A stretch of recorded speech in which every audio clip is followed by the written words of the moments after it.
Hey, what's up, everybody? It's Brian Jester, co-founder here at Occupy Fantasy, and we're back with some more NFL DFS picks and lineup advice for both FanDuel and DraftKings for tonight's Monday Night Football single-game showdown slate between the Buccaneers and the Rams. In this video, we'll look at the top plays for both FanDuel and DraftKings, talk about lineup strategies for low-risk and high-risk contests, and just some general advice to help get you to the top of your contest leaderboards. Before we get started, go ahead and click that subscribe button below. That way you get notified when all of our videos are released here on YouTube. Give us a thumbs up if you like this video. Any questions you have about this slate, just hop in the comments below and we'll answer them before the slate locks at 8:15 Eastern tonight. So, Bucs and the Rams. Bucs are 4.5 point favorites here. Total of about 49 points. Pretty standard game for a showdown slate. So let's jump right into it. Let's talk about the low risk contests first. Remember, low risk contests are your 50-50s, your double ups, your head to heads, contests where all you have to do is beat half the field to double your money. And if you read our Showdown Guide ebook, the captain spot, 15 chapters of back-tested research and data on how to be profitable in all different types of showdown contests, FanDuel and DraftKings. We have an entire chapter on low-risk contests there. And if you read it, you'll know about our two quarterback, two running back strategy, which is where we try to lock up all the touchdowns in a game. And if we can do that, most of the time we'll be in the top half of our low-risk showdown contest. So tonight, that would mean playing Tom Brady and Jared Goff. And the running back situations are a little bit trickier in this game. So Ronald Jones splitting work with Leonard Fournette. Ronald Jones a little bit riskier in the sense that if he makes one or two mistakes, he could be benched, as we've seen earlier this year. Leonard Fournette plays more on passing downs. So a little bit tricky. And then the Rams backfield is definitely tricky with Darrell Henderson getting some work, Cam Akers getting more work in the last couple of games, and then Malcolm Brown always mixing in as well. So it makes it tough to lock up the scoring, at least from a touchdown perspective. Now, if we look at red zone opportunities, and this is what we try to look at when we're trying to lock up all the touchdown scoring. Now, granted, it could be a Ronald Jones situation like last week and he scores a 99-yard touchdown. But in general, most of the touchdowns come within 20 yards from the end zone. And if we look at red zone stats, just over the last couple of weeks, Ronald Jones, 7 red zone opportunities. That's rushes plus targets compared to Leonard Fournette's 4. And if we look over on the Rams side of things, then we have Darrell Henderson with 8 over the last 3 weeks. Malcolm Brown with 6, Cam Akers with 5. So a much cloudier situation there for the Rams. So maybe it's not the best low-risk night. I will say it's a little bit easier tonight because of this backfield split to fit in 2 quarterbacks and 2 running backs. So if we look at DraftKings here, let's just say we put Tom Brady, who's the highest expected point player in the game, as our captain. Put in Jared Goff. Now we put in Ronald Jones. And then if we like Henderson, who has been the most consistent of the 3, 5,800. That still leaves us with 4,500 left per player, which is pretty rare on DraftKings after fitting in 2 quarterbacks, especially one in the captain spot. So we could still put Leonard Fournette here. We could fit Cam Akers. We could fit in Malcolm Brown, who's 5,400. We could lock up a couple different running backs here. So it's not very clear, but again, if you've been in our Discord channel, you'll see that if you find opponents in showdown slates without experience badges, FanDuel or DraftKings, or you're playing really small contests where you can look at the entrants and see that not a lot of experienced players are in these contests, you'll see some really, really bad showdown lineups. So even if you're not fully sure on the optimal approach, you'll have a much better lineup than the people you're playing against. So keep that in mind. Pop over to FanDuel, it's the same exact thing. We want Brady in our MVP spot. We slide in Jared Goff. And then Ronald Jones just 11.5, a little bit cheaper on FanDuel. And then if we go Henderson at 10.5, that leaves us 7,500 left per player. Easily can fit in a value. If you don't like Jones and you want to drop down to Leonard Fournette, he's only 8K, which is a pretty big price savings. And then Henderson, if you don't want Henderson, you want Malcolm Brown. He's a little bit cheaper at 85, and then Cam Akers is super cheap at 7K. So you can make it work on FanDuel as well. It's pretty rare we get a slate like this. Now, again, it's not that easy because of the Rams backfield situation, but it's a little bit easier than normal. Now, let's think about high-risk contests. And we get this question a lot, which contest should I play? I have X number of entries in the millionaire contest. This is what we have on screen here. This is the entry to the millionaire contest, but it's the hardest contest on DraftKings. It's the hardest showdown contest there is, unless you're max entering, and even then, it's the hardest showdown contest on DraftKings. If you're entering 10 lineups into the millionaire on DraftKings, the maximum you can enter is 150. So pros like myself, as well as other really good showdown players, have 150 lineups each to your 10 lineups. That's a big disadvantage. It's a massive disadvantage. 10 lineups in a field of 170,000 people seems pretty rare anyways to hit.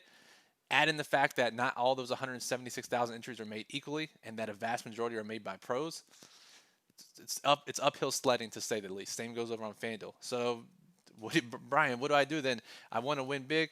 Play the satellite contest on both sites. Play the smaller GPPs. Play the 3 max, a single entry, the 20 max if you can make 20 lineups using our lineup builder, or just play smaller leagues and contests. Very easy to do. Read our ultimate guide if you haven't already.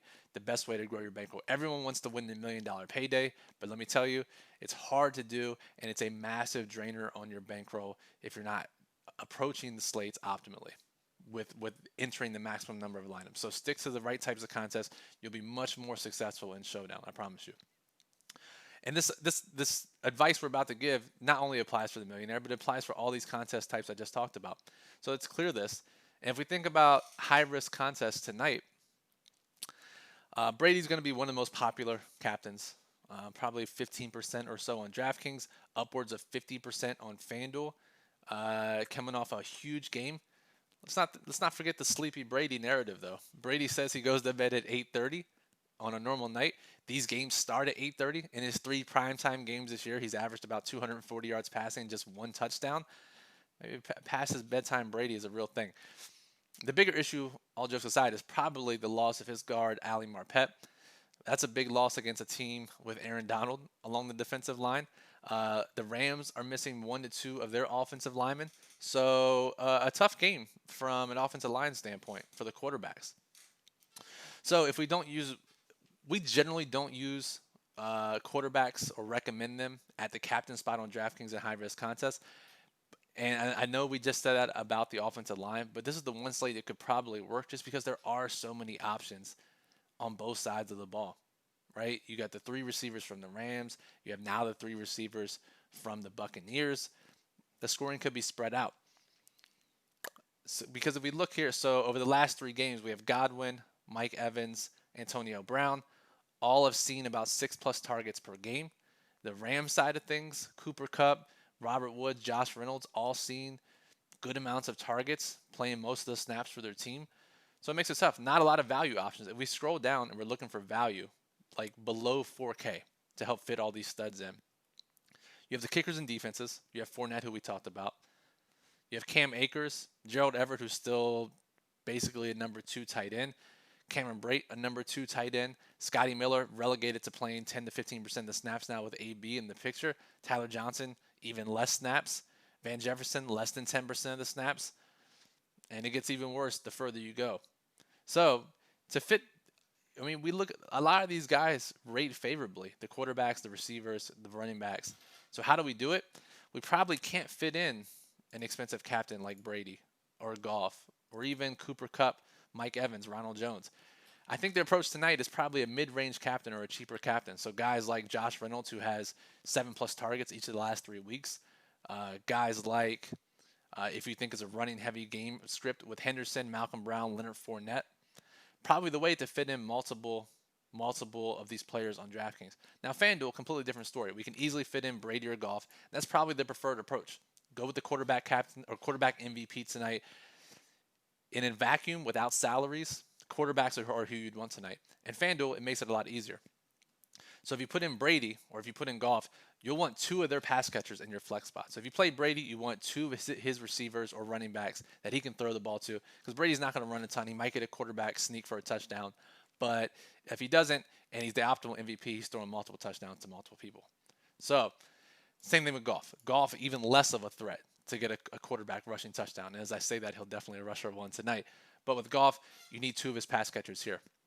Now, if you're playing larger contests, right? If you're playing smaller contests, you don't have to worry about this as much. You can just fit any of his 2 pass catchers in there. Make sure you leave a little bit of salary. Use 1 low-owned player. You're fine. In the larger contests, this Monday Million or any other GPPs that you're maxing, A great way to get different and not split with a bunch of people is to use at least one of their lesser owned receivers. So for Goff, not using two of his three main receivers, using someone like Tyler Higbee. Let's see. Higbee, tight end, 7,500. Gerald Everett, 7K, or one of the running backs. That'll automatically make you pretty different. For Brady, it's using not AB, Godwin, Evans, two of those three, using at least one of, Cameron Brate, Gronkowski, who else? Either of the two running backs. Those could get there. Makes your lineup a little bit more different. Not to mention Brady, 45 to 55% projected MVP in large contests that we're projecting. Jared Goff, just 10%. So pretty big leverage if you decide to use Goff instead of Brady, which is probably the preferred approach. All right, that'll do it for this video. Be sure to check back in occupyfantasy.com. Our daily plug will be up later today by 4 p.m. Eastern, where we look at the outlook for every single player on the slate, and then we dive into specific lineup strategies for low risk and high risk contests, our detailed finalized approach for FanDuel and DraftKings. That's in the daily plug, the Monday edition, occupyfantasy.com. Our Occupy model is up and running. Projected ownership will be up pretty shortly, ranking every player for both sites. Pretty easy. Thanksgiving is this week, and we'll have some Thanksgiving content out. The Thanksgiving daily plug, 3-day plug, or 3-game plug will be out Wednesday. No YouTube video, but you can join us on our live Twitch stream Wednesday evening, twitch.tv/occupyfantasy, where we'll talk with our lineup builder creator, Jack, who has already won. He actually got first or second in last year's Thanksgiving slate for 25K on FanDuel. So we'll pick his brain on some short slate strategy over on Twitch. Go follow us there. And before we get out of here, subscribe. Get notified when our videos are released. Give us a thumbs up. Comments you have, questions, hop in the comments below. We'll get back to you. So, Brian Jester for Occupy Fantasy. Appreciate you listening. Good luck tonight.